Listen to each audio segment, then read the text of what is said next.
Hello, friends. Welcome back to Saturday Evenings Posted Mostly Presents with me, your host, Trevor Stewart 1308, and we are here with the ASOC Prod Cat and the Peanut Gallery in the background. And we have got a bunch of stuff to talk about. But first, I do believe I remember promising people over this past week that I would do this Colorado sunset. Both of these products, both of these Kush Gang products, the Kush Juice, orange flavored, and the Drip, what is that? Fruit punch flavored. That's what it is. Both of these drinks are available at The Hidden Leaf, who is also where I get my pre-rolls from. The pre-rolls that we will be smoking in today's episode.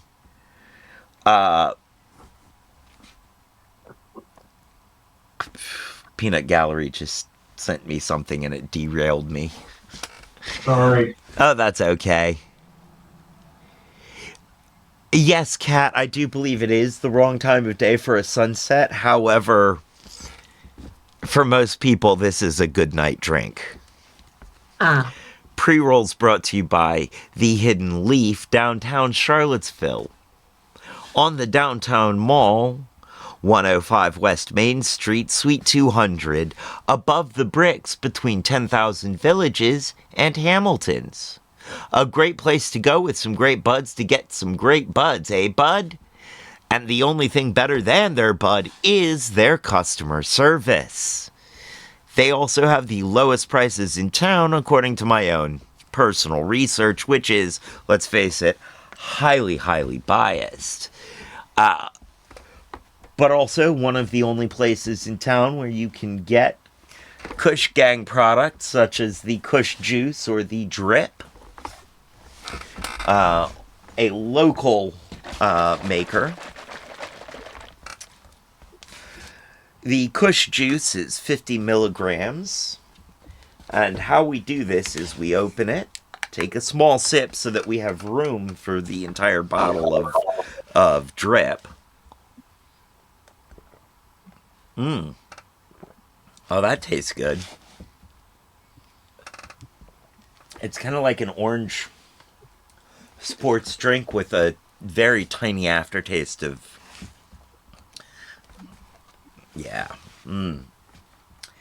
This is 500 milligrams. And see, the way it mixes, it looks like a tequila sunrise. Okay. Now is the time when I say, do not try this at home. I am a trained professional with 40 years of experience. This could go terribly wrong for somebody. This is 550 milligrams.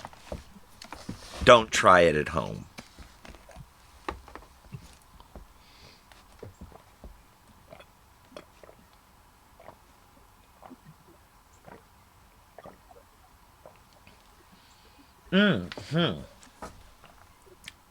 It is, however, quite tasty. A little strong there at the bottom. Woo! If it's something that you're mixing up, that makes absolute sense. Yep. It seems a little weird to be talking about a product such as that, using terms, please drink responsibly. I mean, Definitely drink responsibly, but yeah. Don't do like I do. Be smart and responsible. Have you determined that your sole purpose in life is to serve as a bad example? Yep. don't know about necessarily a bad example, but definitely an example. Also, not my sole purpose in life. Okay. But I am definitely a bad example, and I am one of the people your parents warned you about. I am. I hate to say it. No, you're not one of the people my parents warned me about. I'm one of the people your parents should have warned you about. If your parents didn't warn you about people like me, they were not doing their job right. In all honesty, you're one of the people that my parents would have looked at and went like, you actually know how to work with tools, come help me. And that would have been the end of the conversation. Know how to work with tools? I am a tool. Wait. I don't think that came out like I meant it to. That is perfectly fine. I told you some of the tales of what my dad used to do with his younger cousins. Yes, I believe you did. So like I said, you're not one of the people they would have warned me about. That's true. I also, Again, my parents might have been the ones that you were warned. Only slightly. Only slightly. As a child, I was warned to watch out for charismatic Christians. Well, you got a failed Catholic and an escaped Mormon, so that you would have definitely been warned about both of them. Failed Catholics and escaped Mormons actually would have been right up my family's alley. Yes. We have vaguely established that your family and my family would have done just fine together. Unless music came up, in which case that could have been hilarious. Well, I mean, yeah, maybe. My family has a very wide range of music appreciation. Dad considered classical music, Bach, Beethoven, all of that, to be the quote-unquote long-haired hippie music. While he quite happily sat there listening to the Beach Boys and Elvis. My mom liked the Beach Boys. I think she liked Elvis a little. I think she was more of a Beatles person. Uncle Smikes, Uncle is the wrong term there. Smikes. Rest his soul in peace. He was more of the classical music type. He was trying to perfect playing Bach on classical guitar. Towards the end of his life. But he liked all guitar music. He had also worked very hard on his flamenco strum. It would be really nice. Yeah.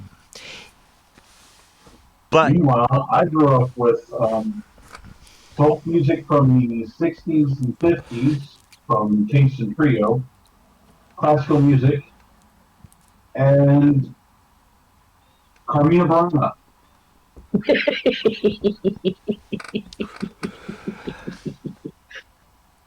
So you're the odd one out. Okay. kind of, yeah. Actually, I am the odd one out. See, I like all music, of course. I'm a music producer. I like music. But the stuff like the kind of rock that I liked, in my father's opinion, was for nerds. I liked nerd rock. He liked jock rock. Like, he liked Led Zeppelin. I liked Jethro Tull.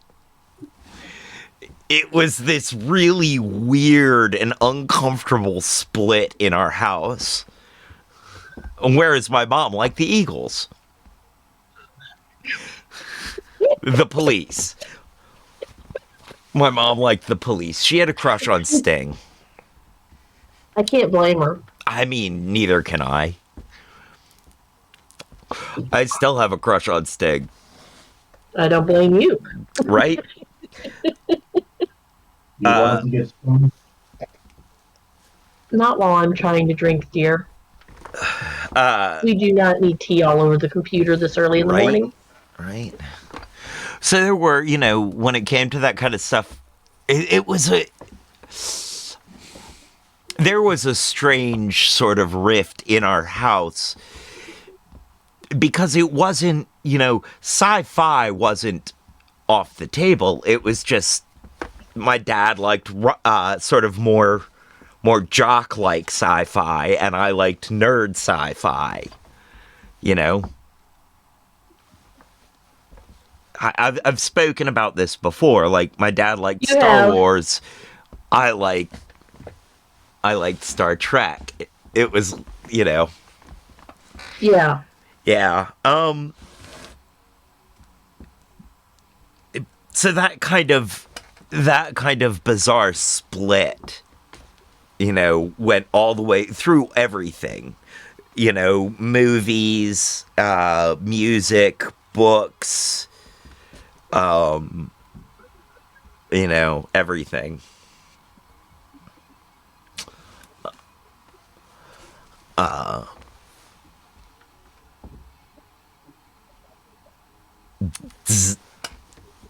I kind of lost track of where we were headed with that. We were talking about differences in in how we were raised. Yeah. And I don't against who. Yeah, I don't think we were all raised all that differently. I really don't. I think, I don't know about the peanut gallery, but I think your parents and my parents,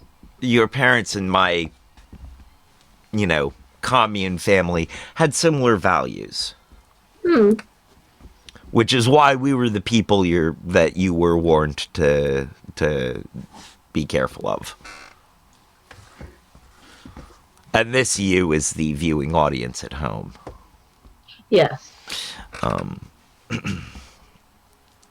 So, stuff to talk about today, huh? Yes.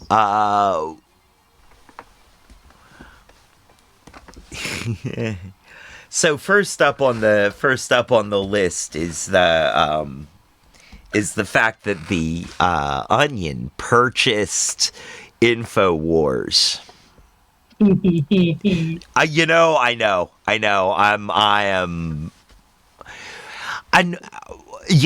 feel like when I heard this, my immediate reaction was, well, this should save Alex Jones's butt. He should be allowed to stay on InfoWars and say whatever he wants. Because it's owned by the Onion.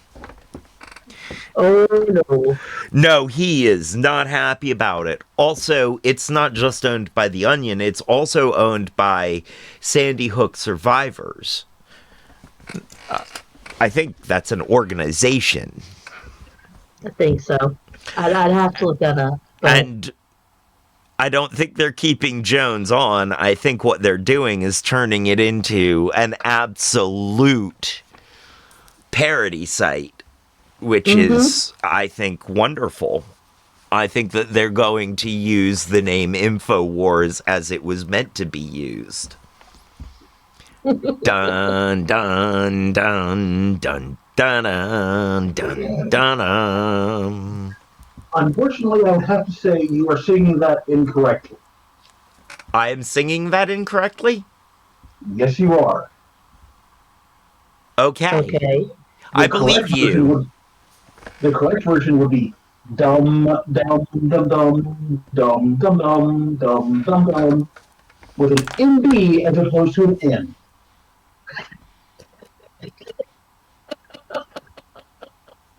Okay. I can see the discrepancy there. This is that this is me. This is me walking into that.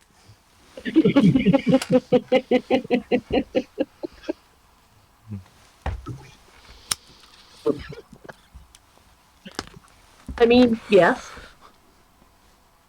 Yes.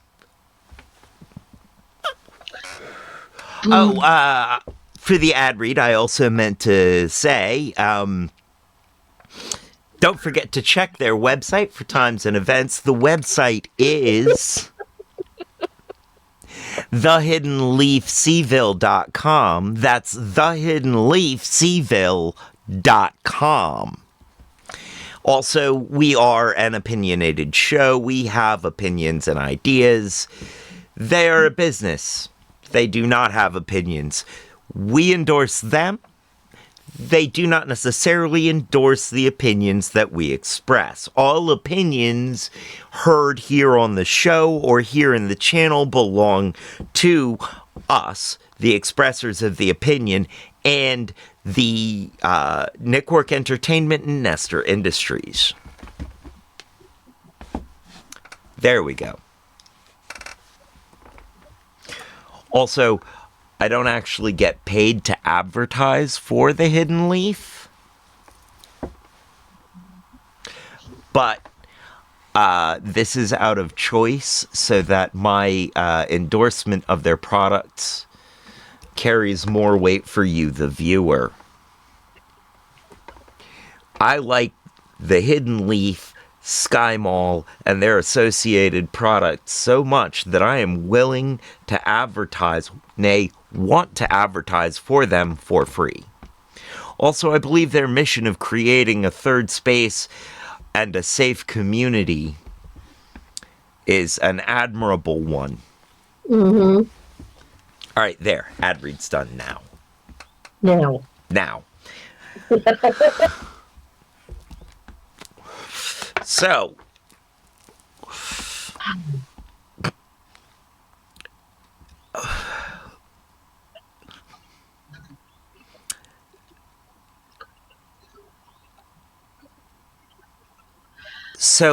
this, the Onion, yeah, I will state before you get started that there are a couple people that I know that saw breaking news about the Onion purchasing InfoWars on Facebook and laughed and went, haha, the Onion's being funny. And then later encountered it in other news platforms like the Washington Post, right. the New York Times, other places. Like, it's a satire website. How can you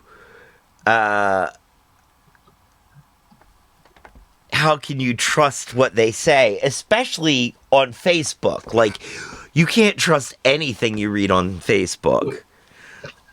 The only less reputable source is Twitter. X. Yeah, Twitter. We're going to Twitter because he's tried to change it, and I refuse to accept the change. So it's going to be forever Twitter, and he can just go fly X himself. All right. Okay, so we need to do an artistic rendition of the X logo morphed into the Twitter logo vis-a-vis the Prince logo. The website formerly known as Twitter. No, do not defame Prince like that. I can appreciate that.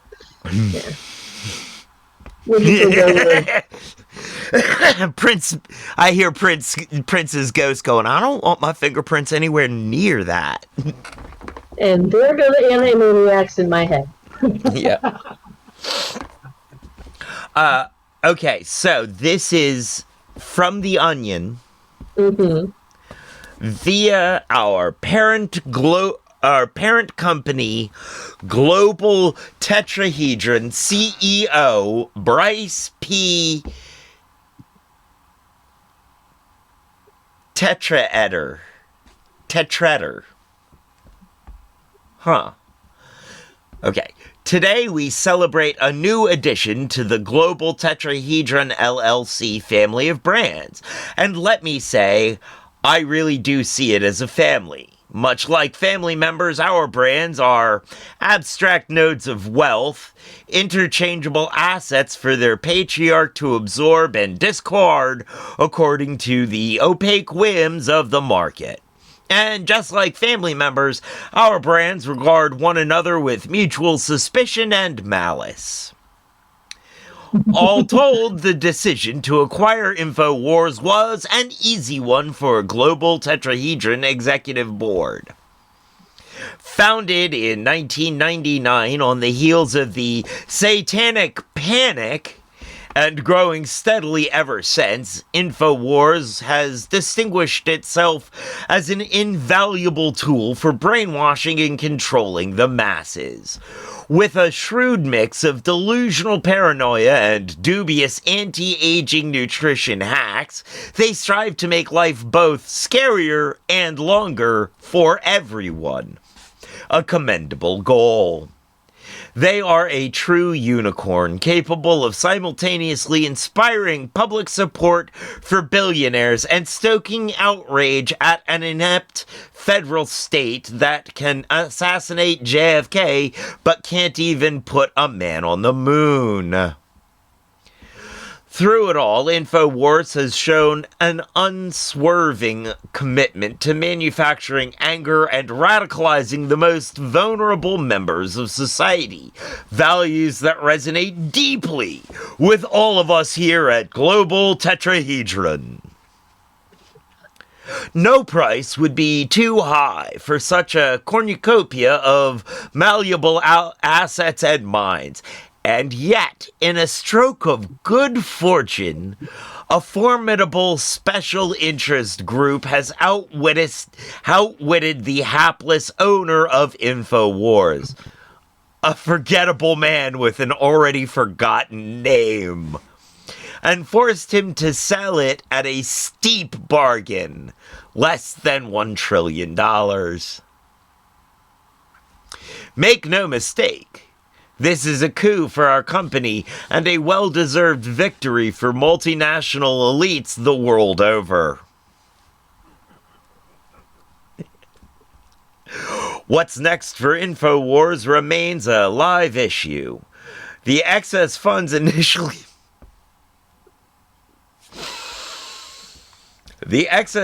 initially allocated for the purchase will be reinvested into our philanthropic efforts that include business school scholarships for promising cult leaders, a charity that donates elections to at-risk third world dictators, a new pro bono program pairing orphans with stable factory jobs at no cost to the factories.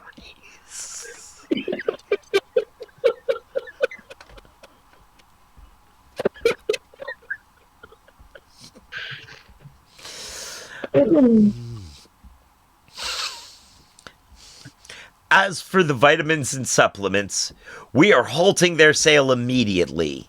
Utilitarian logic dictates that if we can extend even one CEO's life by 10 minutes, diluting these miracle elixirs for public consumption is an unethical waste. Instead, we plan to collect the entire stock of the InfoWars warehouses into a large vat and boil the contents down into a single candy bar-sized omnivitamin that one executive, I will not name names, may eat in order to increase his power and perhaps become immortal.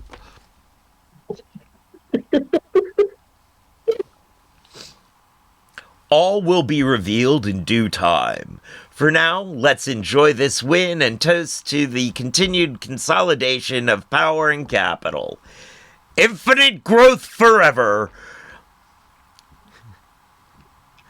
Bryce P. Tetrader, Global Tetrahedron CEO.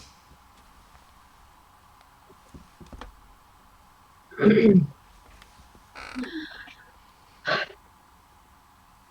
is such a beautiful letter.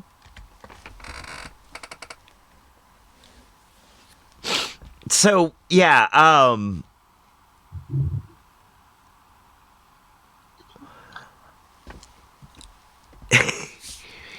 it's that is brilliant, brilliant for them. Brilliantly And he done. is so apparently upset that the Onion is involved. I mean, of course he is. He takes himself seriously. May he deflate like the grumpy balloon he is.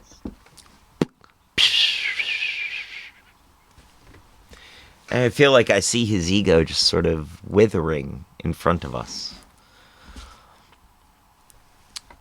So, Giant angry frog. yes. No. They're turning the frogs gay! What? Side note on that. one of my favorite soap makers makes their own soap every June, poking fun at that statement of his. Yeah. It's a rainbow soap with rainbow frogs that they put on top of it. I love that. That is beautiful. Yeah. That is beautiful. Which, if it didn't have lavender in it, I would send it to you. Thank you. Yes. No, I cannot. Lavender is... Yeah. I'm topically allergic to lavender. It is a shame. Yeah. But the other note on Mr. Jones and his yelling and screaming fits is that I have a friend whose ex used to watch the man late at night, like 2, 3 in the morning late at night, on full volume, and so she would be startled awake, thinking they were under attack because all of a sudden there is screaming angriness in the room. And she is extremely tickled by the fact that he's no longer screaming angry. Is able this to do that to people? Is this the friend with the ex that I'm thinking of? Yes, I believe so. I can just about picture it. Yes. 'Cause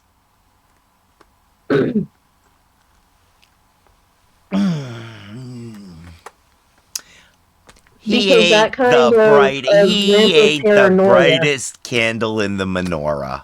That's all I'm saying. He ain't the sharpest tack in the shed. The ex. I mean, yes. Ex Jones too. He has put up so much of his own BS that he can't see when someone else is BSing. Right. I mean, the same could be said for Alex Jones. You know, he's far from the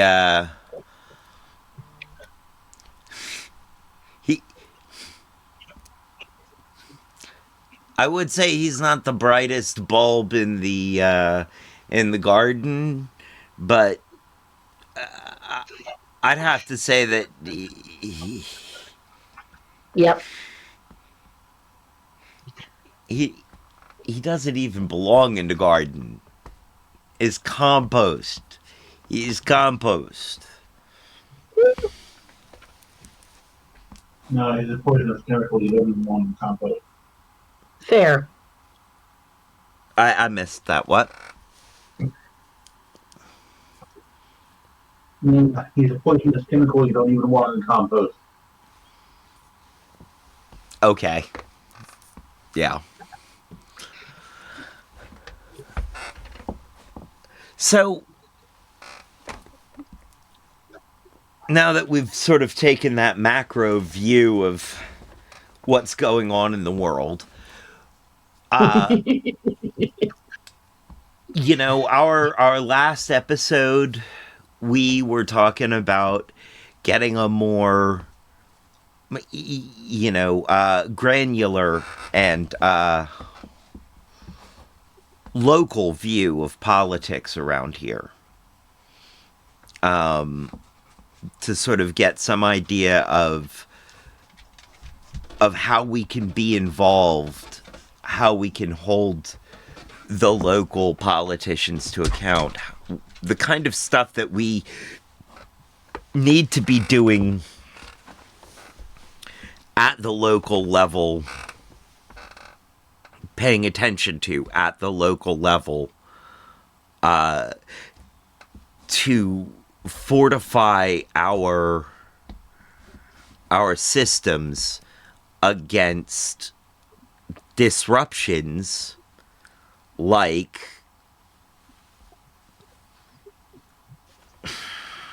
Trump.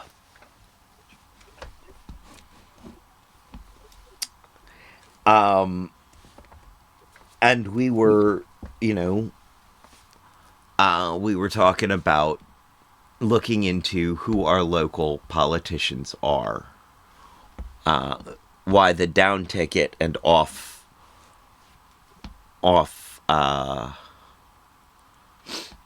year elections matter. Mm.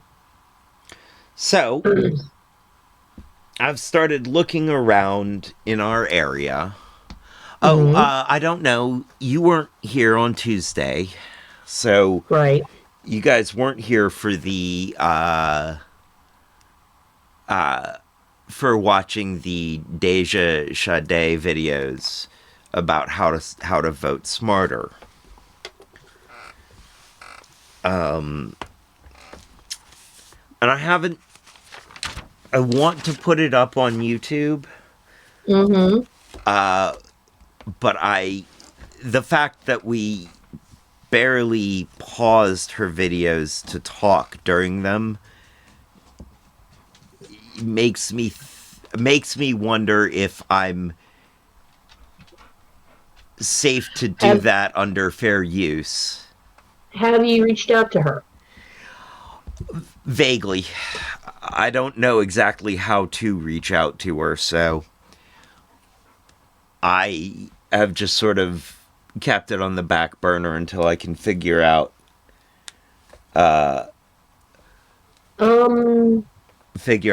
to get in touch with her and ask her.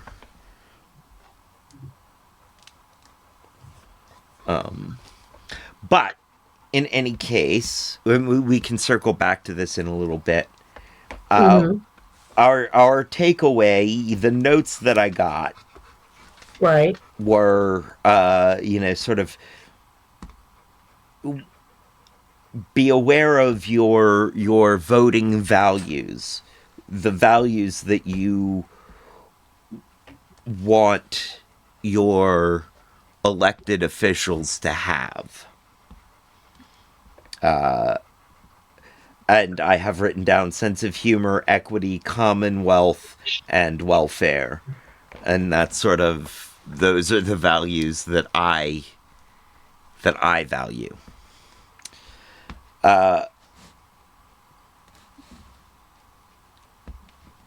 Then there was a video on amendments, initiatives, and referendums, and how that's different from the candidates. And then there was some stuff about how the power sifts downward through that system via funding, and why your House representative is important. It's sort of like they've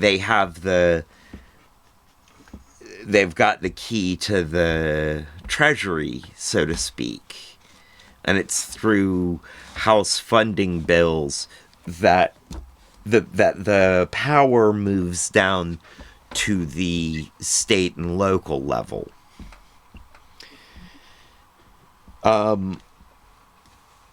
Also, she gave us some resources that may be helpful when looking up and investigating what our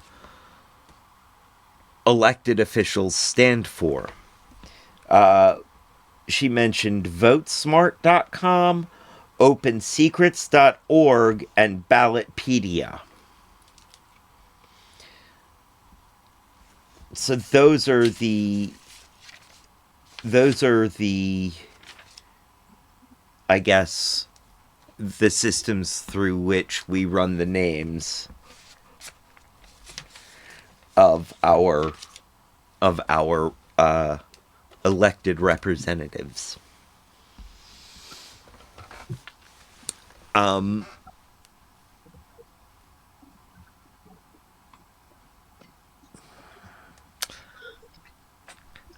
Have you anything to add at this point? Not particularly to add. Mostly that I have only recently changed counties, so I am still used to watching and pushing for things in Nelson County. And I have to remind myself that I can't affect anything in that county anymore. I have to focus elsewhere. I don't know if I got Nelson. So Well, something. the thing is I'm not living in Nelson anymore, so I can't Right. do anything to vote for there. But I've been so used to pushing for things there that it feels really weird to be shifting to a different county. Yeah. No,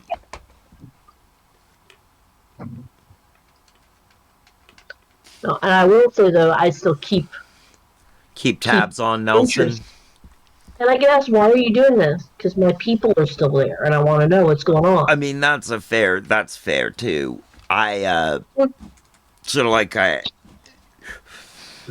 but also it's next door. It's next door to both you and me, pretty much.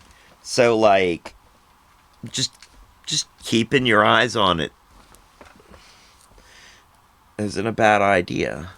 Now, I don't know if it's something we need. Yeah.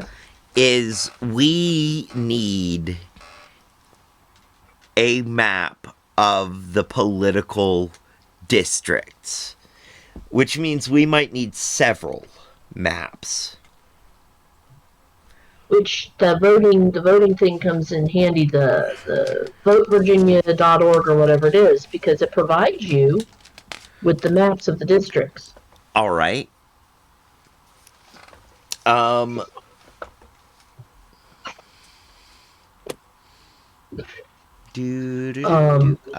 we go. Yeah. Or at least it gives you overall maps of the district, so you've got an idea of what is encompassed in where you're voting.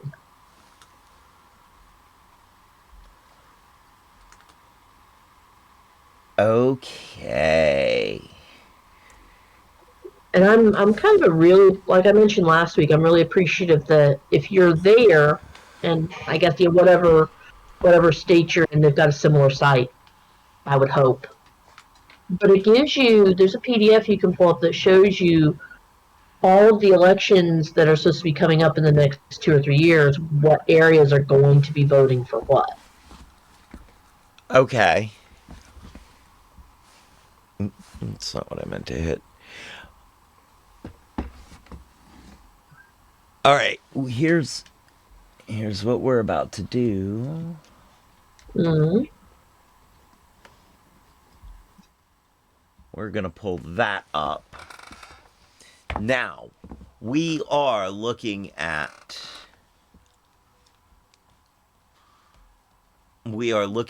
this map. Mm-hmm.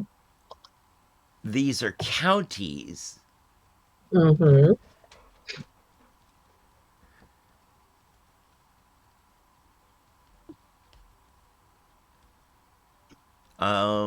Let's see. Virginia Department of Elections.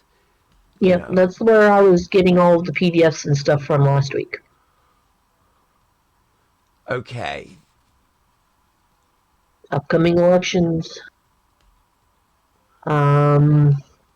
I need to exit my screen so I can actually see too. What we want is a map that shows us all of the political all of the political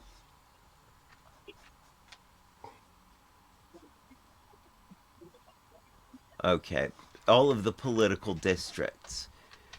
And I think it's going to have to be different for, say, the House districts,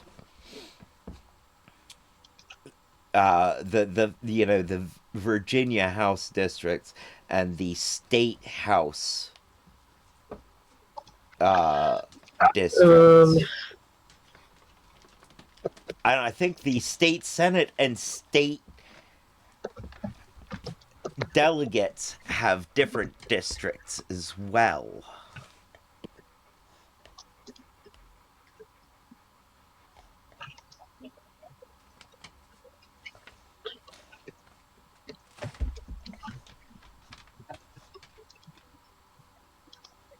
I think not. Let's see. Interactive map of voting districts and precinct boundaries. Is that in Virginia Department of Elections? Yep.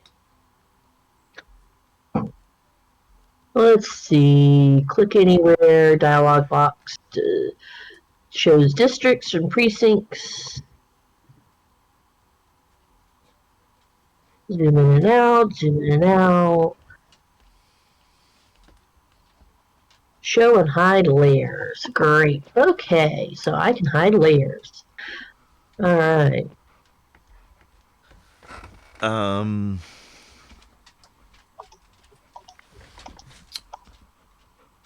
Would you how did you get to where you are? Hang on, I'm just going to send you the link for the thing. Okay. Actually, I'm just going to put it here. There. All right. Where'd you put it? In the Twitch chat, so others could see too if they needed. Oh, in the Twitch chat. Let's see.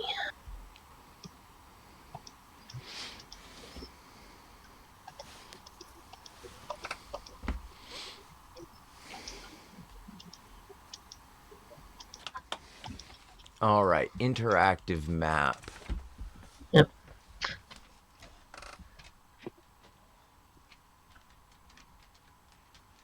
Where did you... Okay.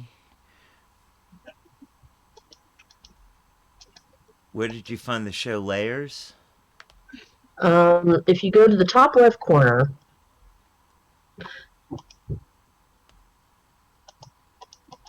you are supposed to be able to fix layers. And in the bottom, if you scroll down, it talks about how to make the layers go away.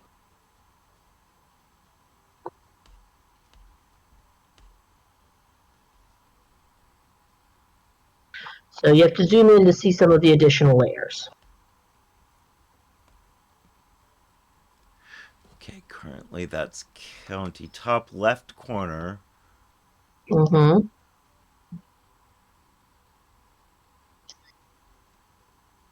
Sketch. Oh. Locality. Yep. So if you zoom in just a little bit, like looking at the map now, you've just got the basic sketch. If you click one zoom in, you will get everything will turn up pink, which will show you the different congressional districts. All right. You zoom in 2 times, things start turning blue purple, which adds the Senate districts. And then you've got the House of Delegates, which turns yellow.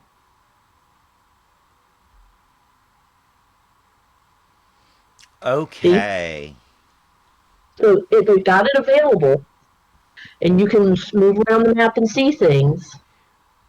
Can we see each entire layer? Oh, local district boundaries and precincts. If you zoom in even more. Right. And it labels it what district it is. Okay. So you got. Can we zoom out and see all of that? Keep all of that? No. That is the kicker for this. This is meant to give you the close-up view on things. But if you start with the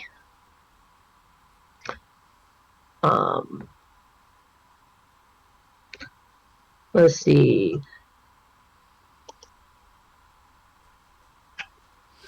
Okay, so I don't have the local districts or the... I don't have local districts or precincts, I don't think.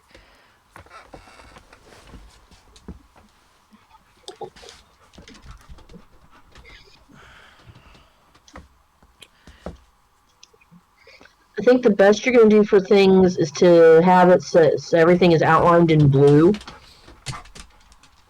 So you've got just a couple, and then you can kind of move around and see a little bit better at least what counties are included in that.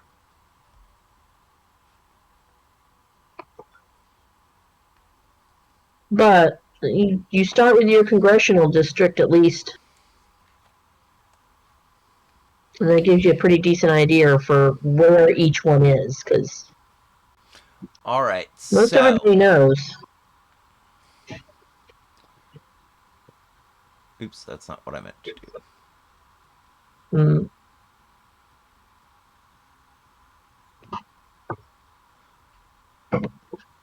So, we're looking at mainly Congressional District 5 and 7. Yep. We are looking at Senate District, the 5th and 7th, mostly the 5th and 7th district, Senate District. No, Congress is 5 and 7. Senate, we're looking at 11. Oh. We're looking at 10 and 11. Yes. State and Senate, we're looking 28. at 10 and 11, 28 and 25, and a little in 27 as well. Yeah. Okay, so for for Congressional House Representatives, we've got in 5th District Bob Good, a Republican. Yeah. And that's I'm in that district. Yeah. I wish I was in the 7th District. We've got Abigail Spamberger, a Democrat and former CIA agent. So those are also our senators, our 2 senators, the 2 people that represent Virginia in the entirety of Virginia in the Senate. The senior senator is Mark McGuire. Yeah. A Democrat with not a great record. Not beloved by all. And Tim Kaine, also a Democrat. Not beloved by all either, but a sight better than Mark McGuire. Yeah.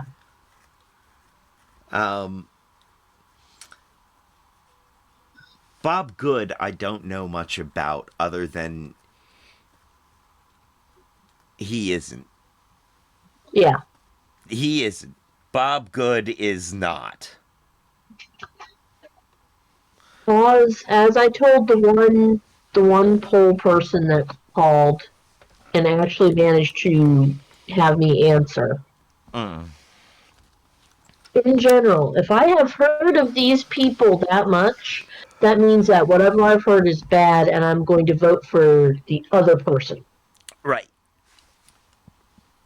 What have you heard about Mr. Goo? And like the fact that I have heard about him and I have heard about him since I was a little kid means that that's a no. That's all you need to hear from me. Right. Although, you know, I come at it from a different angle. I hear a lot Mm-hmm. about, personally, I hear a lot about Abigail Spamberger. Mm-hmm. I'll vote for her. McGuire is a good name for a politician. Show me the money! Uh, no. Yeah, I know. Yeah, I appreciate it. But I'm still no, gonna sit there and go, I no. hear a lot about Spamberger, and, but it's good things. I like her. You know, or at least I think that what I hear about her is good. Yeah. Whereas what I hear about Bob isn't. Well, I can say this. Between the two of them, between Kane and Good, Kane came to our preschool to when he was trying to launch awareness that preschools were needed in the state as more than just a place for Right. getting people to go to work. He was there as part of the education part. And he came and he spoke, and somewhere in the video records at the school, we've got him on video up there talking about the importance of this with our previous two directors standing side by side with him. That's, that'll do Yeah. it. That'll get you some So, love from the school sector. For me, Tim Kaine, what I remember about Tim Kaine was that he was a pro environment guy. He was mm, environmentally active, and he liked to he wanted to be he wanted to conserve the environment in a pragmatic way. He sold the idea of environmentalism in a pragmatic way. It was like, look, I know Virginians like to hunt and hike and fish and camp. We need the environment for that. I like to do these things too. See here, mm, I'm a normal Virginian with a gun and an orange hat like the rest of you who takes my son hunting and fishing. If we do not right. protect the environment, we cannot do this. And I appreciated how pragmatic that approach was, even if it, at the time, didn't resonate with me. Right. I was like, and I really expected him, after I saw that ad, I really expected him to be a Republican. And then I realized he was a Democrat, and I was like, oh, wow. Okay. All right. Yeah. And at that point, I found myself wondering if Kane was, a centrist. I do some cases not. But, I can put up with a centrist. I'm not saying that centrism is the wrong way to go. It's not great. It's not a great look for, for certain people.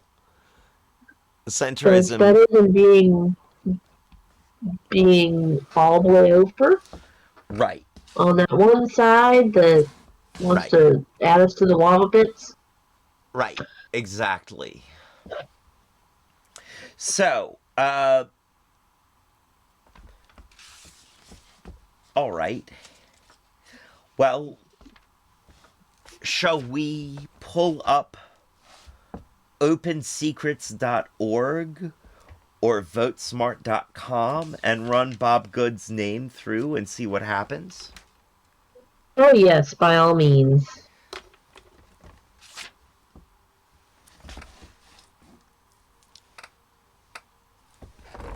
I have no idea what this is going to pop up, Me neither.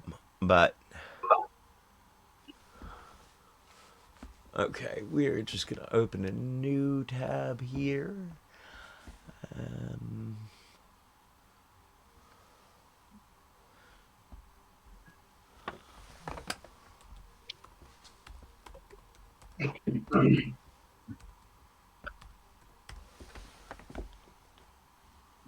I cannot guarantee it, but I will.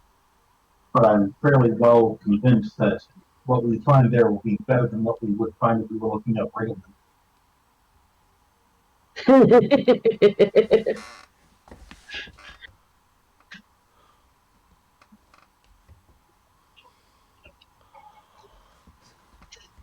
Huh.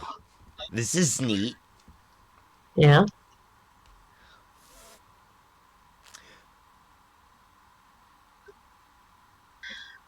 So you said what? OpenSecrets.org. What was the other one that you were going to mention, or that you mentioned? Votesmart.com and Ballotpedia. But I want to start with this. Okay. That's okay. Oh, wow. You can look up anybody. Okay. Excellent. Bob Good.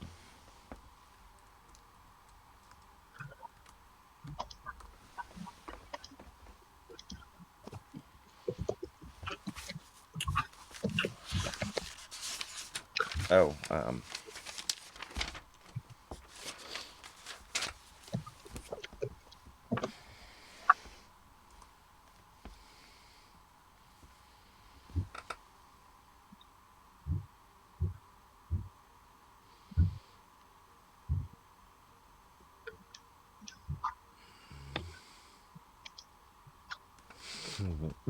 okay. Okay.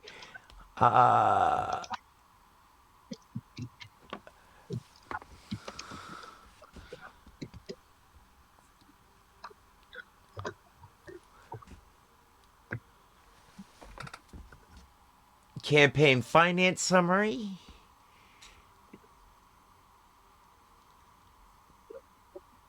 Nice. Well, yeah, let's just start there.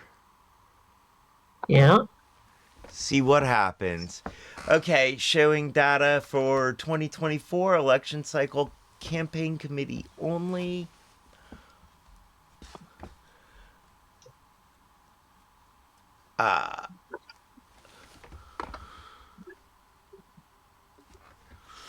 Top industry from 2023 to 2024 is a Republican / conservative. Top contributor, House Freedom Fund.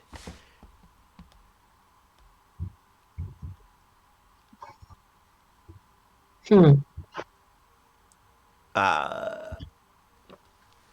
Conservative Leadership Fund, the Leadership PAC. Okay. This is interesting. Here's what we...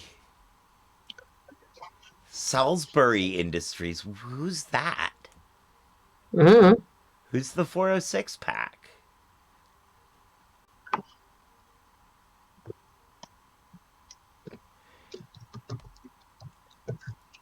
Individuals.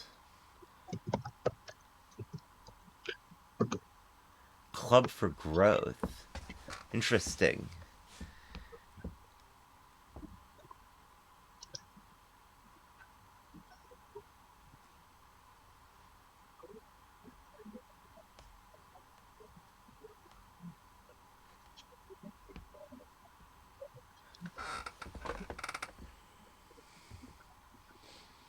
Well, Bob Good obviously did not raise near what the average was for House members.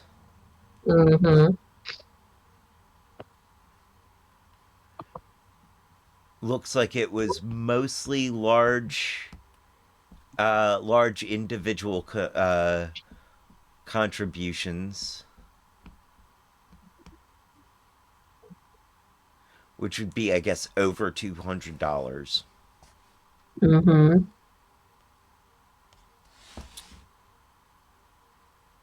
Interesting.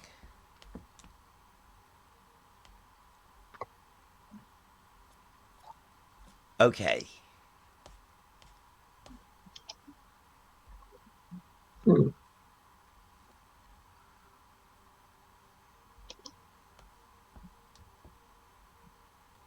Let's see what the. Oh, hey, whoa. Yes.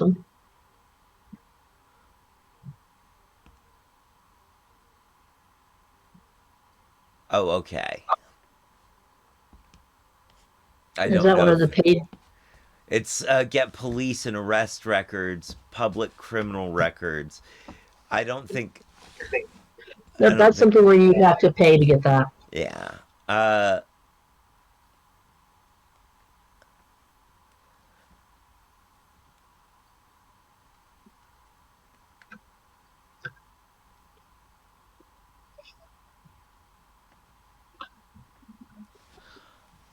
Okay.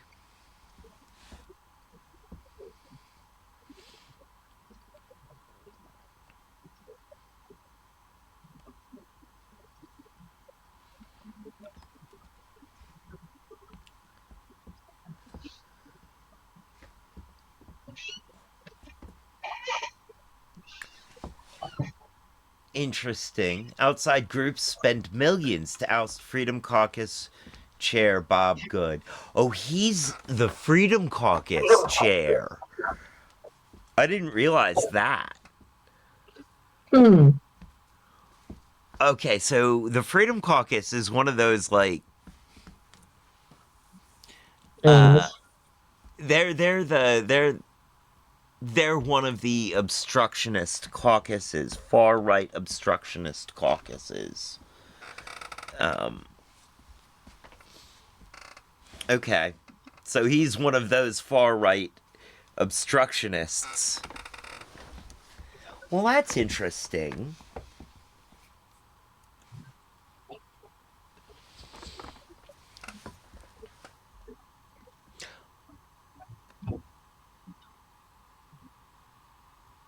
Organizations, politicians, and lobbyists. Let's see what happens.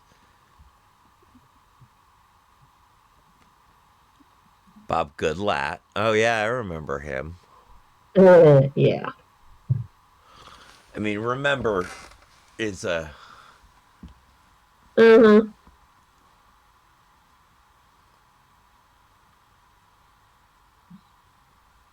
okay.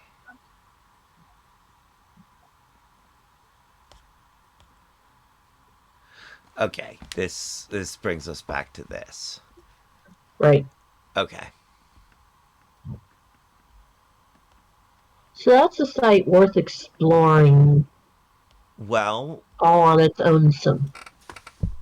yeah, I think this would be worth running the names of these people through. Right. Um but since we've done it to Bob Good, let's do it to Abigail Spamberger. Fair enough.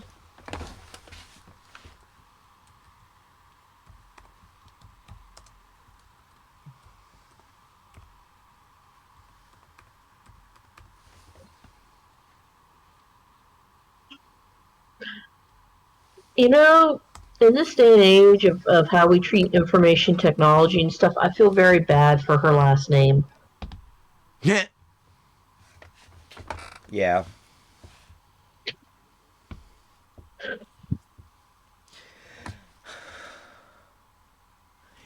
I mean, I've heard in other places so many times when they're doing information digging and it comes up that there's not anything to see there. They're all declaring it's a nothing burger. It's like, oh, poor lady. So poor lady. Spanberger, not Spamberger. Yes, but that's only if you're reading it. If you're hearing it, You hear the M, which is right, unfortunate. right. Abigail Spanberger. Uh. Oh. That hurts a little. Yeah, American Israel Public something. yes. Oh, wow. Okay, You got a so lot there? she raised 1.6 million, 1.7 Right. million. She spent More than that. 1.8, close to 1.9 million. Okay. American Israel Public Affairs Committee donated a total of 32,900. Blackstone Group 19.8 thousand. Mm, Fair Shot, Emily's List, J Street.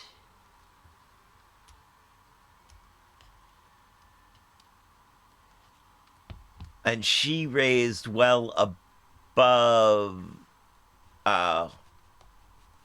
well, not this year, but in past years she raised above the average. right. Her first election was in 2018. I remember that. I liked her. Mm, Still do. mm.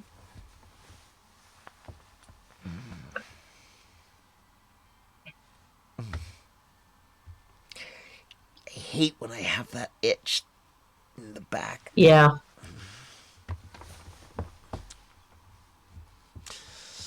Okay.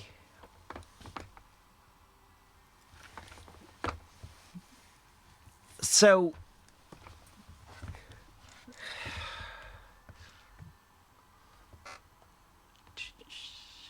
let us quickly discuss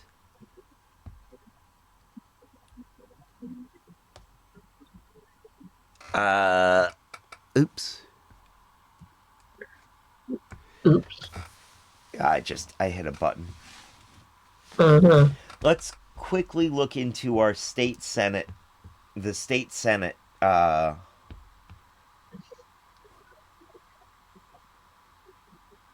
state senators. For District 10, 11, 25, 27, and 28. I feel like we want 26 in there somewhere or something. But I think most of us fall into District 11 or District 10. Mm, And that's District yeah. 11 is Cree Deeds, Yeah. Democrat. Sorry. Deeds has his own problems, but I remember the battle between him and Weed. I remember the battle being between Bob Good and Weed. It was on a more local level. Oh, right. I do vaguely remember the battle between Deeds and Weed, Uh-huh. which got Weed up to battling Good later. Good later. And I Remember, it's remember not good. You don't pronounce that man's name good. It's Good. Good. Seriously. I'm like, yeah, gooey good. Good. Whatever. No, I'm Yes, calling him Good. Because he ain't. fair enough. I'm sorry, if he shows my people respect, if he can show respect for. If he can show respect for marginalized communities, I'll start respecting his name. Okay. You know what? Let's do. You know what? Let's do. Now what? Is it? Is there an E at the end of Bob Good? Good. No, Or is, when you were pulling up stuff, it was that's what I thought. yeah, you had it spelled right. That's the problem. Is it's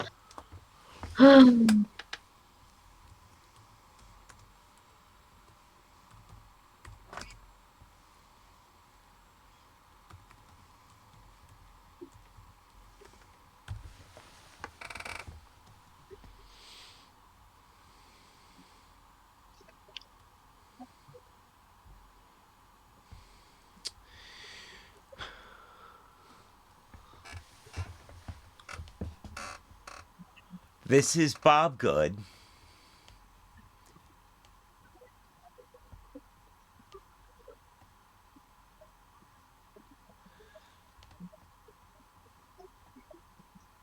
Now, where can we look up how he voted on things? Where can we look up his history? oh um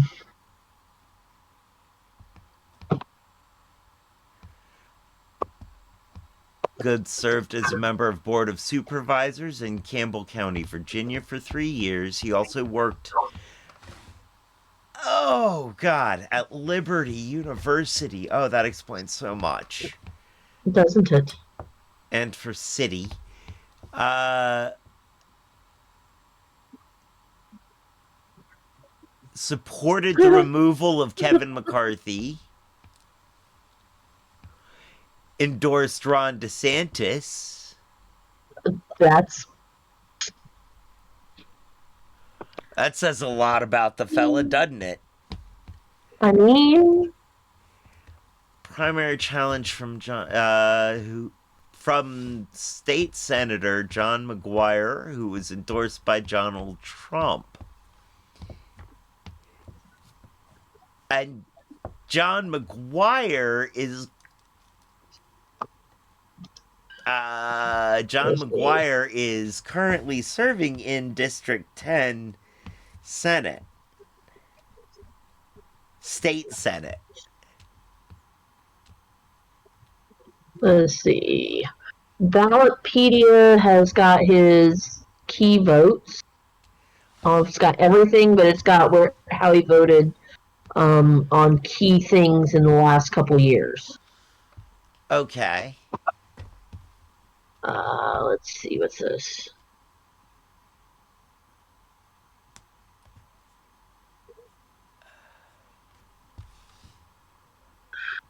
Let's see. Ballotpedia. Oh, yeah, no. Wait a This minute. one. This looks like this has all of his most recent things. So What? Ballotpedia? Freedom Index has got like all of his votes. Hang on. Freedom Index? Yeah.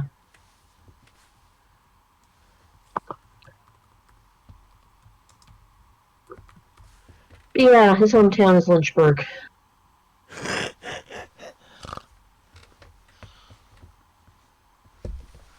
Um.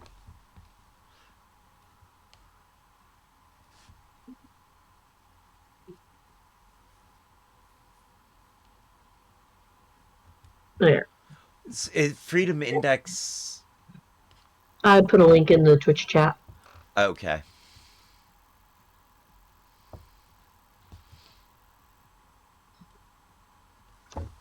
Okay.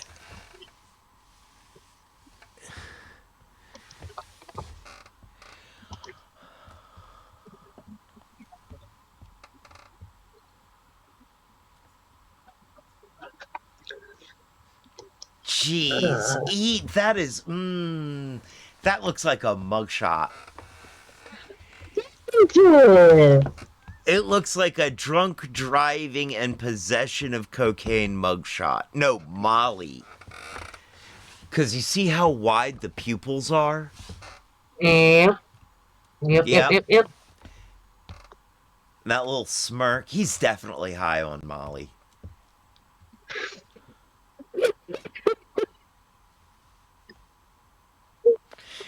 I bet you. If you get like a couple of feet away from him, you can hear him breathing and looking for a menthol cigarette. Oh yeah, so That's what he looks like. this shows you how he voted for the last couple of Congresses and everything else.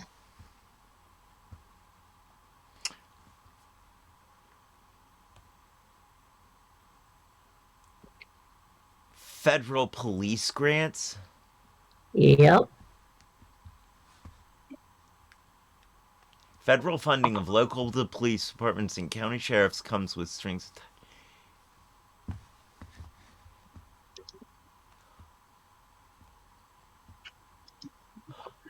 Carbon sequestration, of course. Ukraine aid, of course.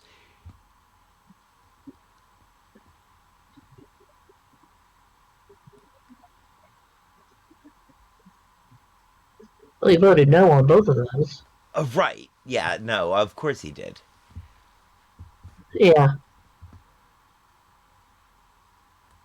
Oh, and these are what his comments are.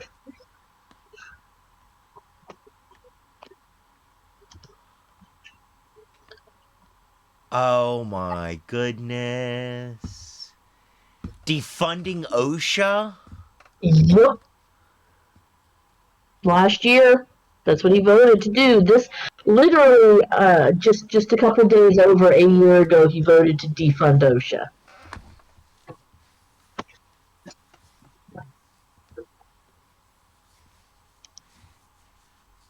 No, I get it. I know why he's doing it. OSHA Yes. is oversight. Uh-huh. Trumpeters hate oversight, period. Defund all oversight.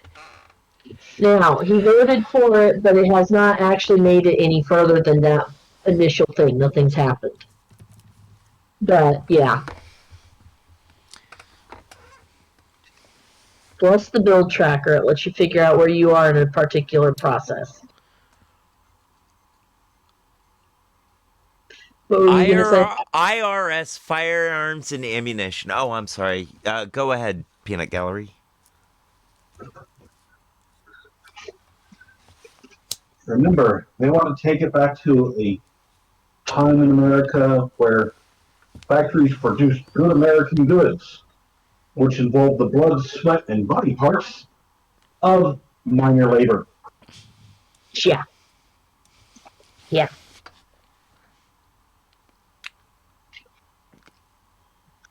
I mean, yeah. Let's see. Defunding kill switch mandate? Okay. This federal kill switch mandate to forcibly monitor the performance of every driver and automatically prevent or limit motor vehicle operation is a violation of the fundamental right of the American people to travel freely with a reasonable expectation, blah, blah, blah.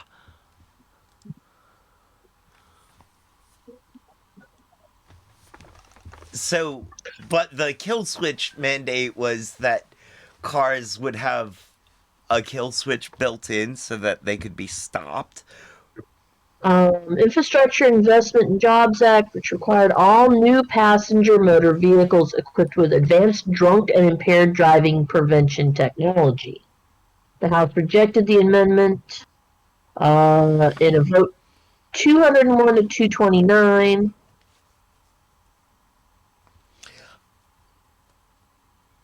I gotta come out and say I support that idea. Ultimately, of the of having that. Yeah. Well, that's good I because mean, they. it is quite. I do agree that it is quite a bit of a Let's imposition see. on individual rights. But quite honestly, that individualism is deadly. Like, So you know, that's already that particular mandate's already part of House Bill whatever, and they were trying to take it out, and they did not succeed. So his well, yes that's did good. not work. Well, that's His yes did not good. work. Now, That's I'm good. going to note. I'm going to note that, granted, this website that we're on right now Uh, is highly slanted, but it's giving an accurate how calling is of it? every single one of those. How is it slanted though? All right, it's slanted because if you go down and read, um, the people that are doing the website, you can see the bias that they are entirely against this kill switch.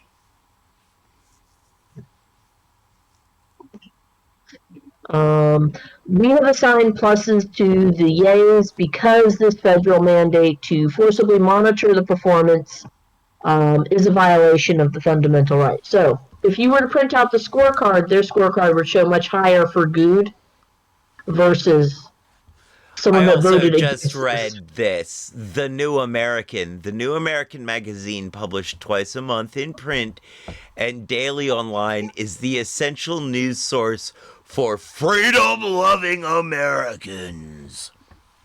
But being said that it is slanted, it is actually giving an accurate recording of how he voted for each of these things. And it's quoting him here. Are these quotes that they're Some of giving those him? are, Or is some of this those are his their quotes, take? some of them are their quotes.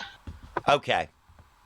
But it's also giving you they are actually honest enough to give you a link to the bill tracker so you can look up each bill and see where it is in process. Of course, because they assume that we're coming at this from the other direction. That we're mad and we want to see how to help make it go further and we're not instead of Yeah, okay, exactly. yeah. Okay, So, so so we see how he's voted in the past. We right. see who he is. He is in office for another how long? Couple of years, Couple of years. He's got 2 more years. He's I think, yes. so it's 28. Here's one. Oh, electronic identification ear tag mandate. He voted yes for this. It was rejected. The House rejected the amendment fall of last year by a vote of 97 to 336. That's how strongly they said, yeah, no, you're not getting this. Mm-hmm. Wow. Um, and the Okay. reason this amendment that they voted no to was to prevent funds from being used to mandate electronic identification ear tags on cattle and bison.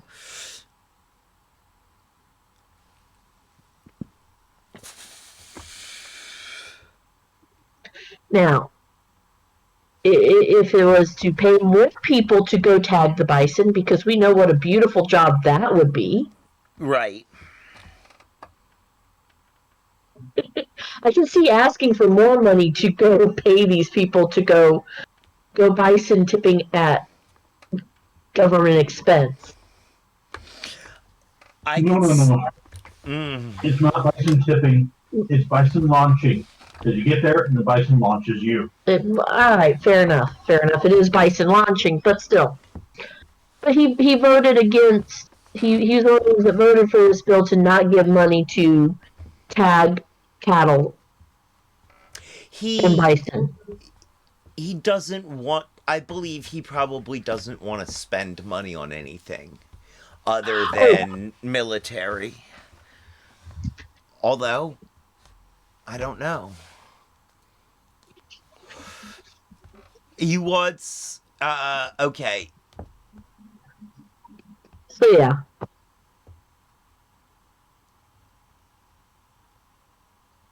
So yes, while this website is biased, at least it is giving an accurate record of the vote. And while the description of what each vote is about is biased, it's biased in a way that makes it easy to see where the bias is. Boy, howdy. I will give it that. He's up in 2028. How do we. Okay. How do we find who's going to be running against him in 2028? Well, the easy answer is we start pushing for various people now. Right. That's the How do we easy find answer. out who those people are?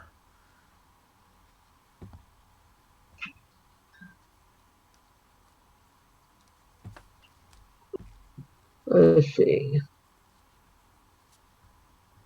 Let's see. So he's running in 2026. He's running in 2026? According to Ballpedia. Yes, that makes sense. So let's see. He took office in 21. His current term ends in 25. Re-election. He's candidacy for 2026. He lost the Republican primary June of this year.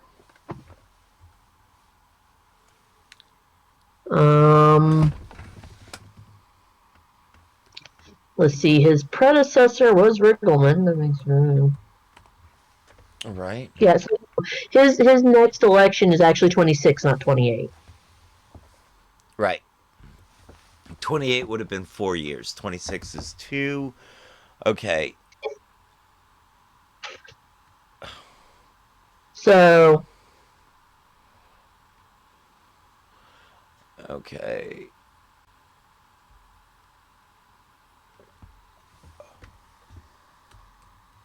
yeah.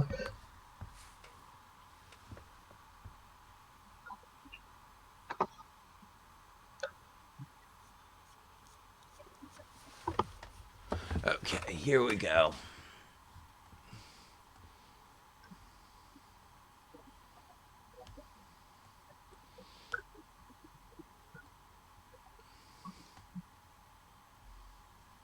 Base salary 174,000.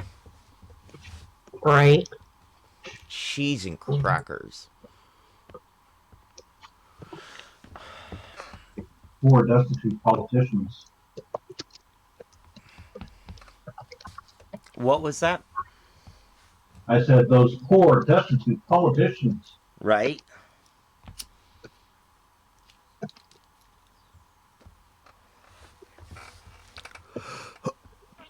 All right. Let's see.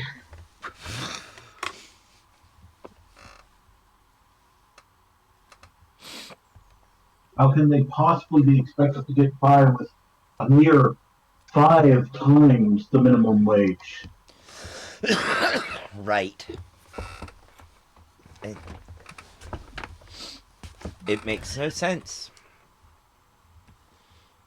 No.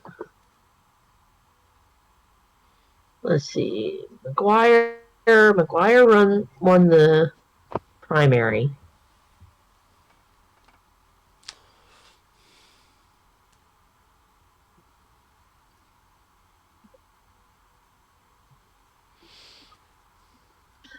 So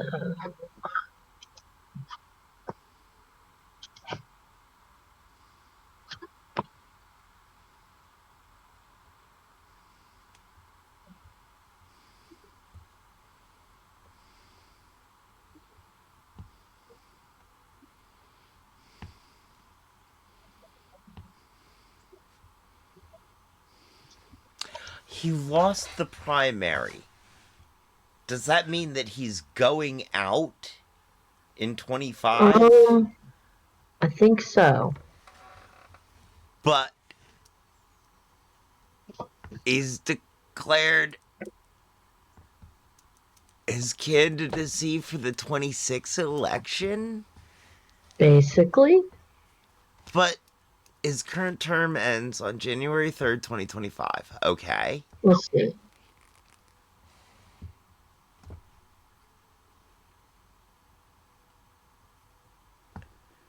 Okay.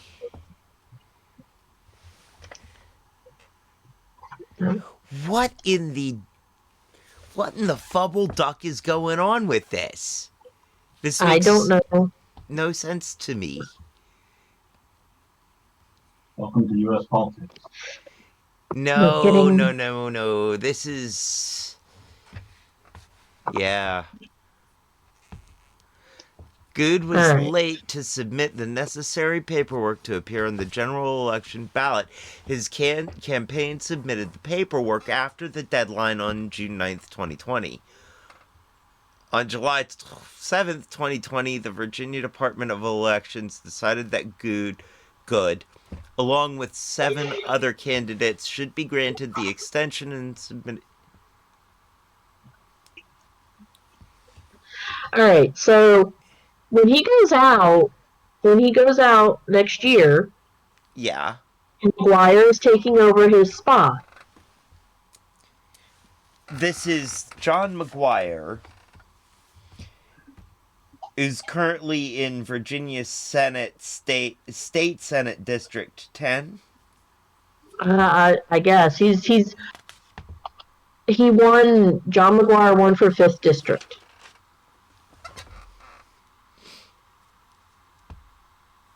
Let's Okay. see. And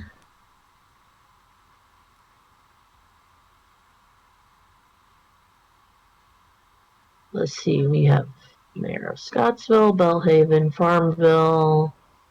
I'm going through the special elections and everything general for this year. So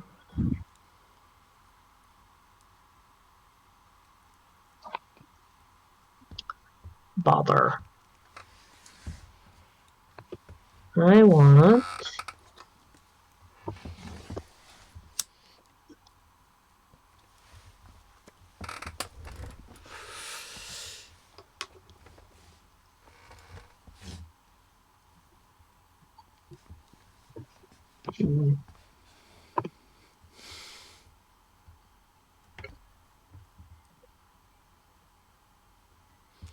Huh.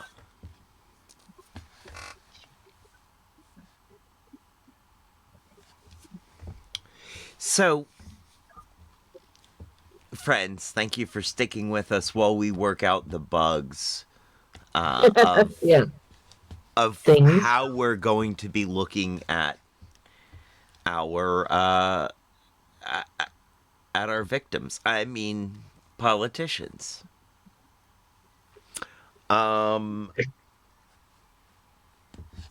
It begins to look like what we will do is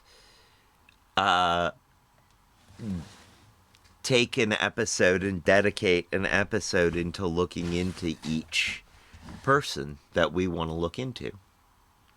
Either I would say maybe 2 people. Pick 2 people. 2 people? Yeah. Because you think in the future it won't be take this long to look into them? I think that among other things, if we have our people listed out in advance and we're not just kind of throwing darts at a hat. Yeah. If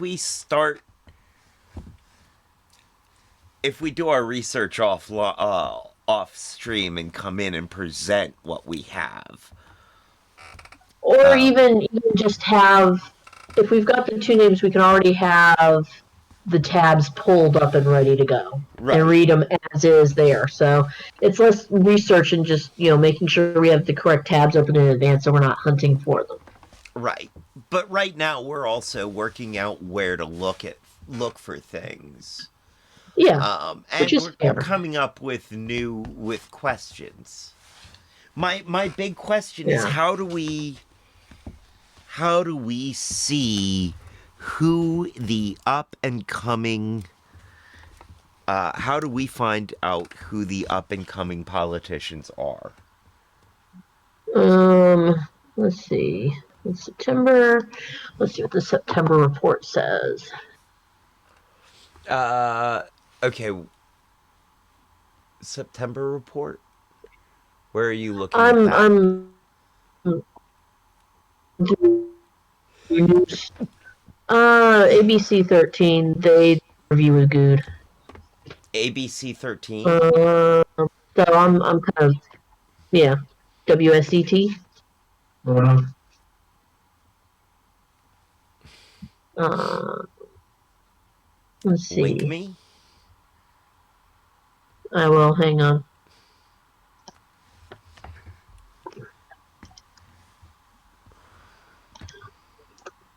There. Alright. Let's see.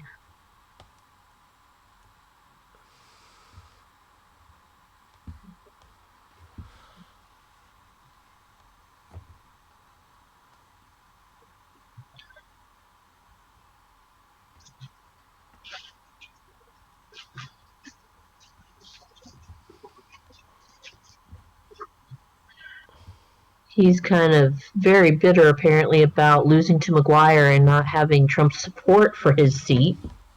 It does look like it.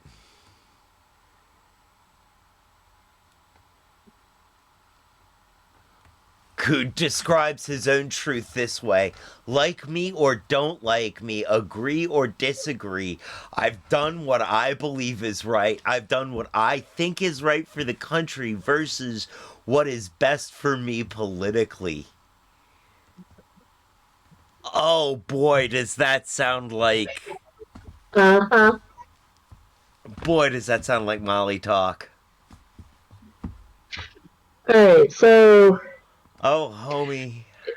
if you go to the very end, the interviewer flat out asks what his plans for 2026 are.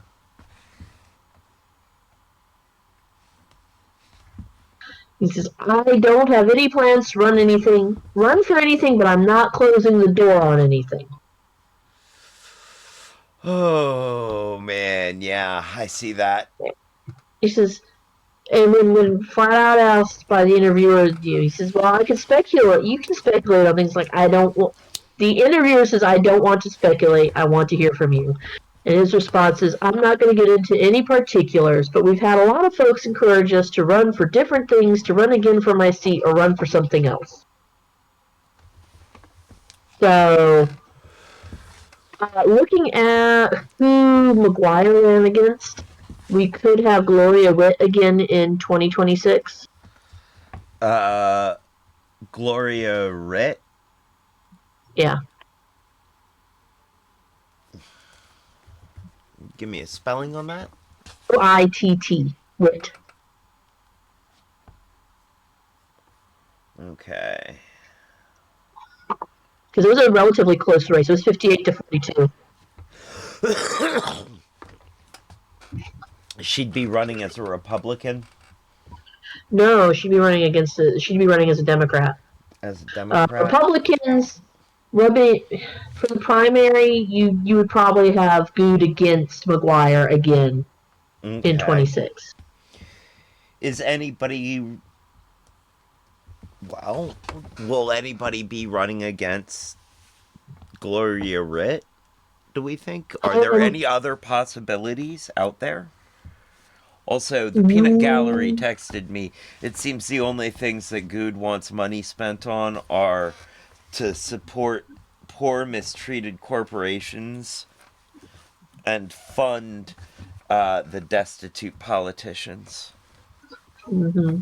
And yeah, you got to look out for those poor corporations and destitute politicians.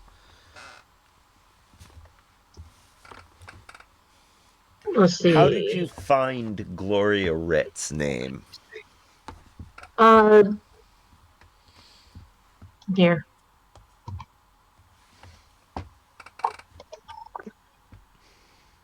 Pulling up, oops, there.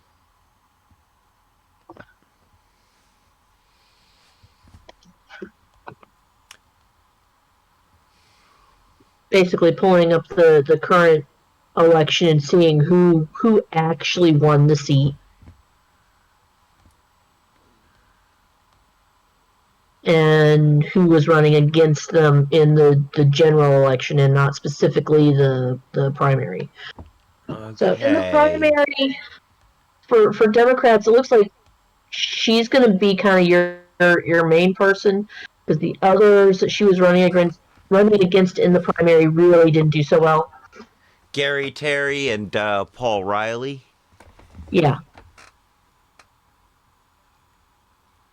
How did Gloria Witt do against McGuire? 42 to 58.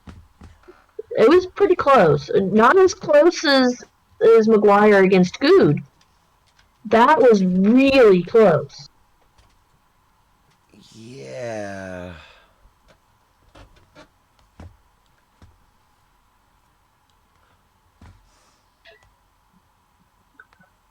Oh, this is a Ballotpedia page. Nice. That's helpful. Yeah. Yes. Okay.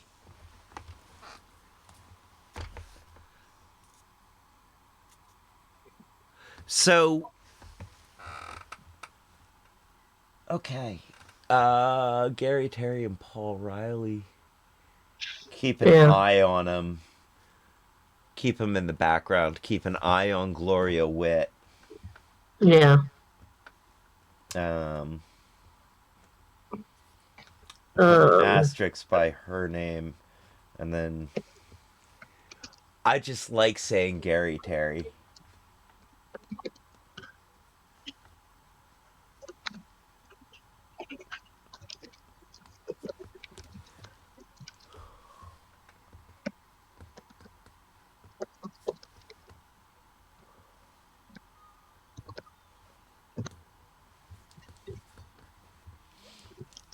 Let's see.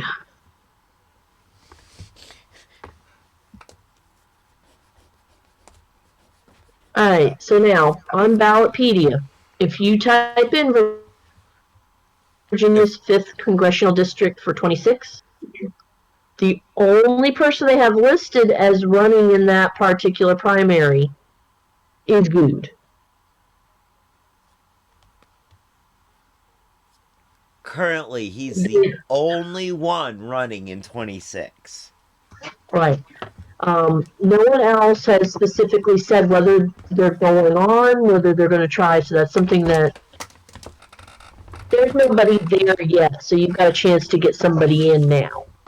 Okay. Somebody other than Wolfie Boy. Right. Just in case he had forgotten that he was still trying to do stuff. Pardon me if I don't take him seriously. Problem is sometimes the ones you do not take seriously are the ones that actually pull off something absolutely apple-hatted. You know. President didn't like. Yeah. Yes. Or Logan Paul.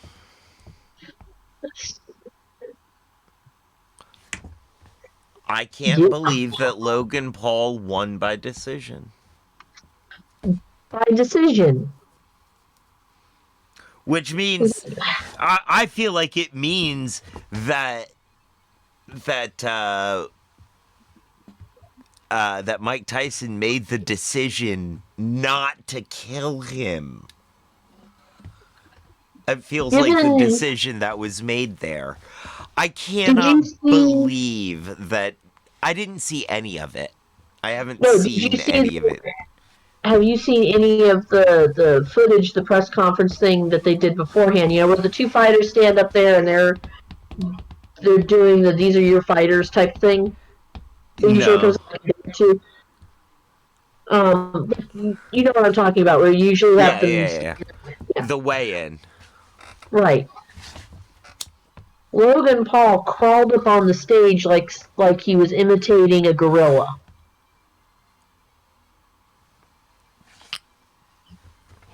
He gorilla crawled up on the stage and got in Tyson's face, stepped on Tyson's foot, And Tyson lap palmed him upside the head.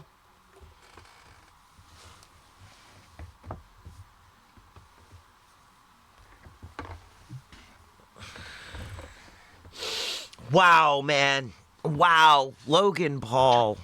What the heck? What the heck, man?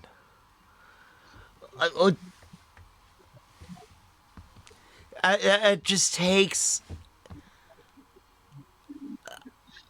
Oh my god. So yeah, I do think that the decision was that he was not going to commit murder today. Oh my goodness, dude. So this means. Oh my goodness. Last time I remember someone treating Tyson that disrespectfully, they got a chunk taken out of their ear. Yeah. Right?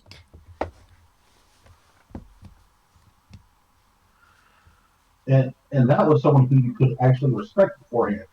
Right? Right.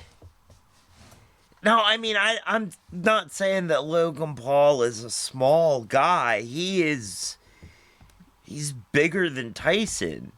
Tyson's not actually that big a guy. No. He's just a No. he's just a brick stink house. Yeah. He is just built like a brick outhouse. I mean, he's just solid muscle and square. Huh? And he is incredibly fast. He is incredibly smart. Yeah. I think he might have the thick skull feet. Yes. Where like you don't really get concussions. Smooth skull feet, where you just don't get concussions. Whatever it is. Yeah. Well, because I think I've taken the same feet, because I've never had a concussion. But I'm pretty sure my brain's been bounced around the inside of my skull before.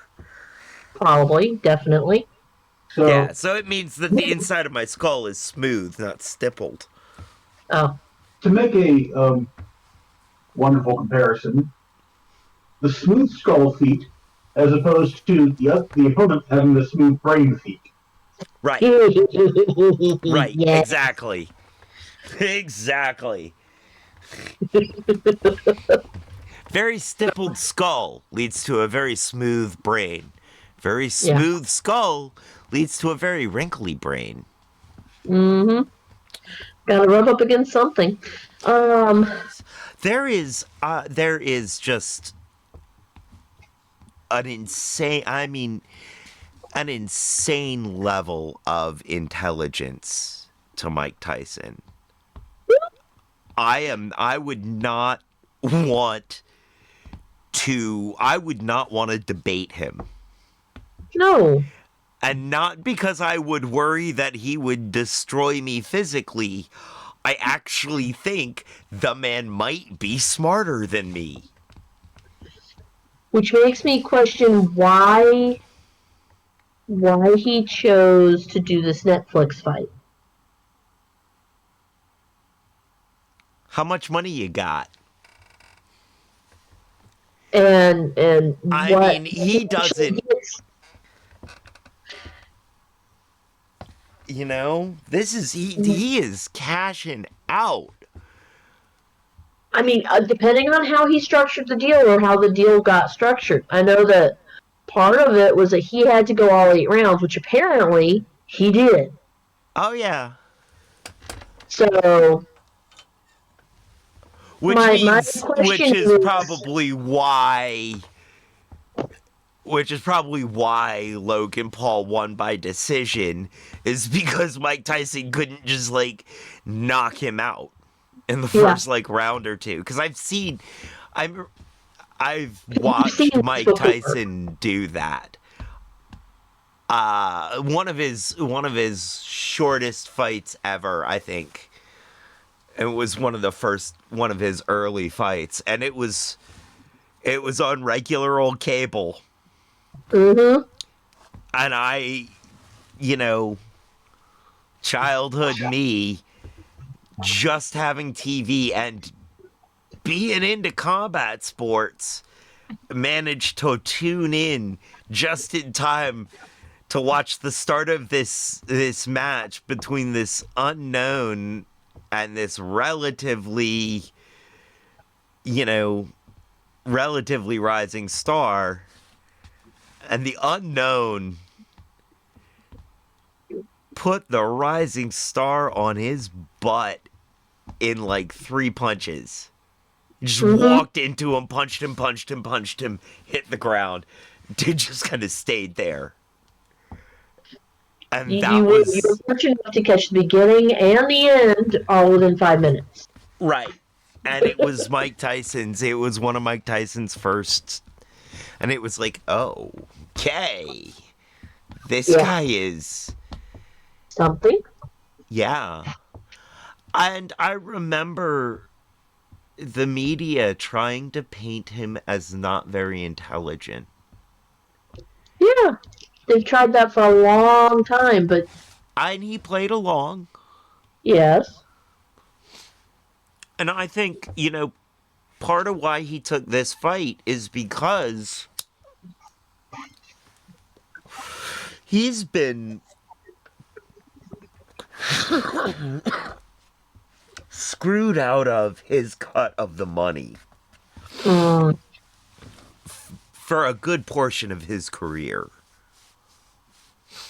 I don't think he got anything. Or barely anything up until after the mid-aughts. I don't know, but I think he was pretty broke for a long time. And so now, and I don't think he has a full-on boxing career left in him. Like, I mean, that's fair. He is 60, just about 60. Right. I think he's, to have a full-on boxing career, he'd have to take more hits to the head than he's probably comfortable with. Yeah. And so these I almost said exposition matches. Exhibition matches. Both. Exposition matches. It was a story of a fight, let me tell you. Yep. Now, an exposition match is the match that doesn't last the first round, but still stays on the air for 2 hours. Ow. Ow. Just keep him talking. We'll get there eventually.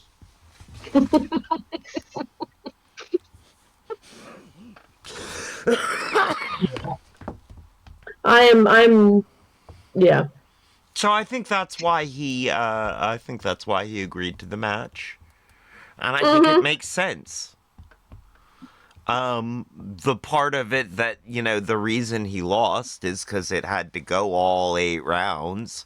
He couldn't just wade in and spank this kid like a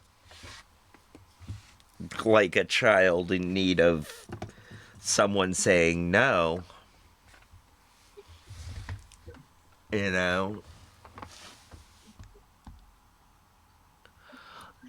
Yeah.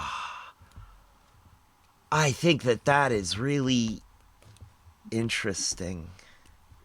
I think that's really interesting now. Huh. Well, all right. So, we have looked into Bob Good, who we do not feel is very. You've also taken a brief glimpse into the other one. Spamberger? Yes. Yes. John McGuire will Uh, be replacing Bob Good. mm-hmm. Let us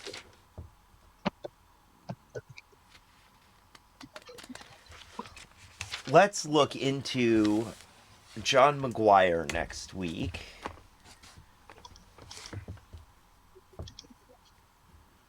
Um,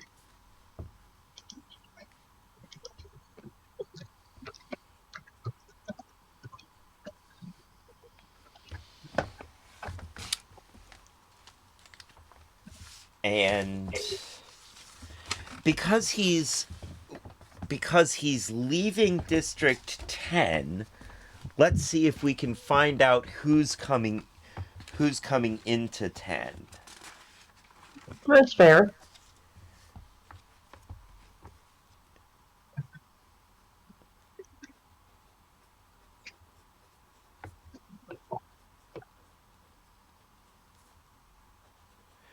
Uh,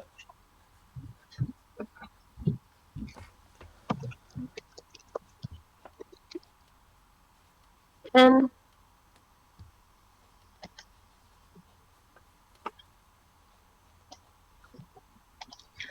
let's see.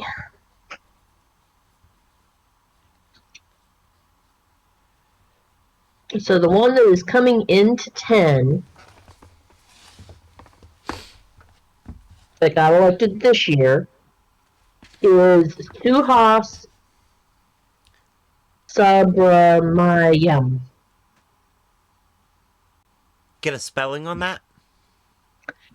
Suhas. Suhas. And then that's the first name, last name Sub. SUV. B as in boy. SUB. RAM. RAM. AN. AN. YAM.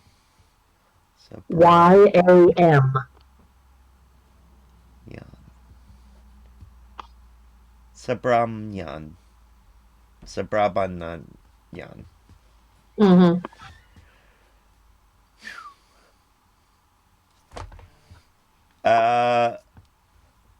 Democrat or sorry. Republican? Democrat. I'm sorry. In hearing her first name Is. sorry. Yes. Well, in hearing the first name, the only thing I could think of was the band Rammstein. I mean,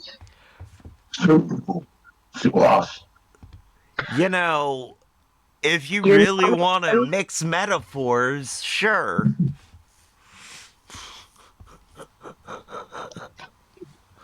We can mix those metaphors all you want. But Suhas Subramanian. yeah, right. That. Mm-hmm. All right. I need to hear him say his own name so I can say it correctly. Me too. So, okay. We'll look into next week. We'll look into McGuire, Subramanian,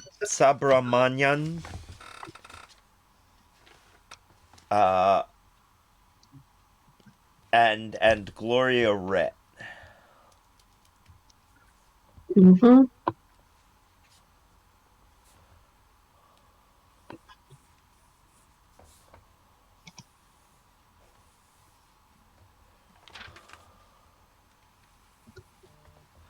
All right.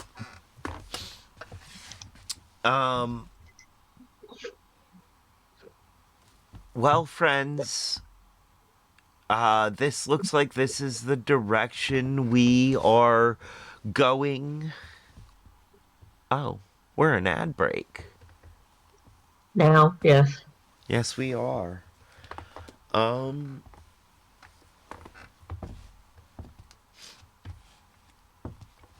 So, well, anyway, let me quickly remind people that the pre-rolls today were brought to you by the Hidden Leaf, downtown Charlottesville, Virginia, 105 West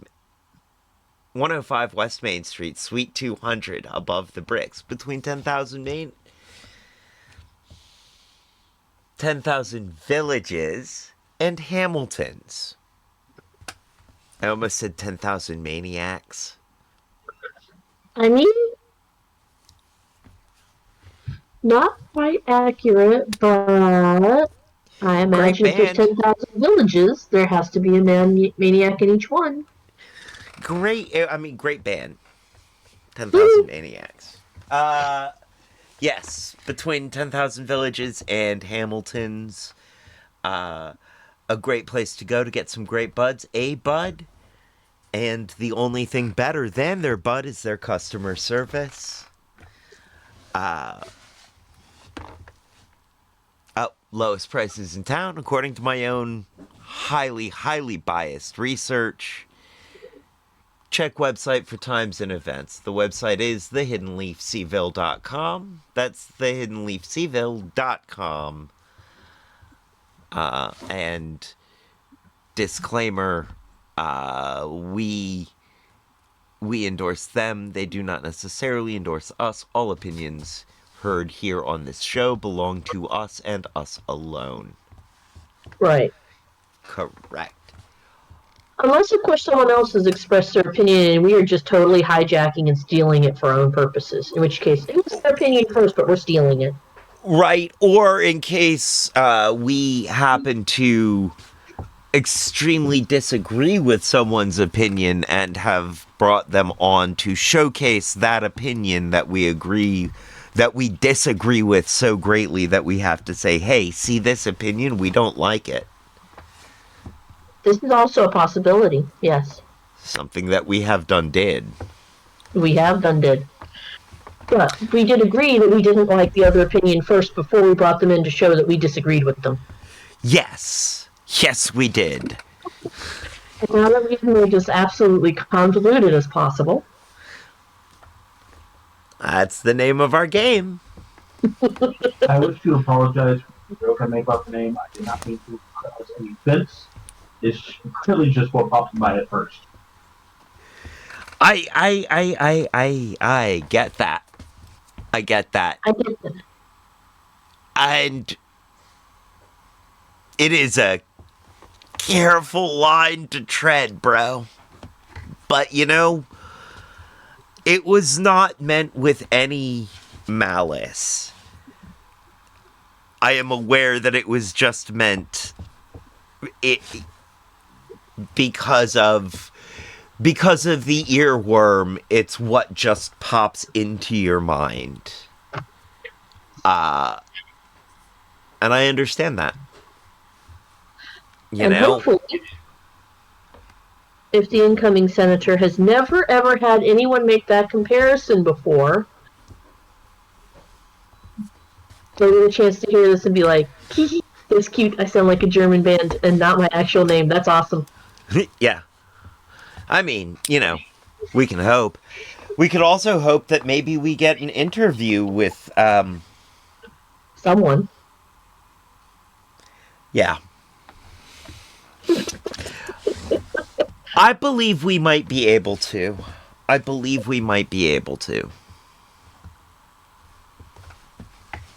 think if we start reaching out,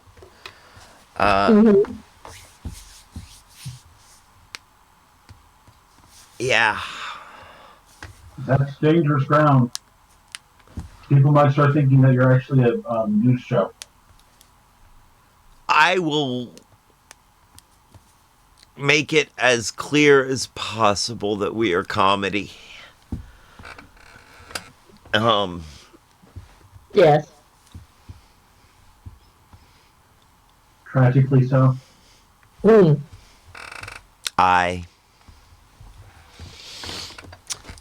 Well, friends, I think we're at about that point. Thank you guys for being here. Stick around for the raid. Now is the time on the show when I say, as they say around here, 2 up, 2 down, VA, double deuces. We're out, y'all.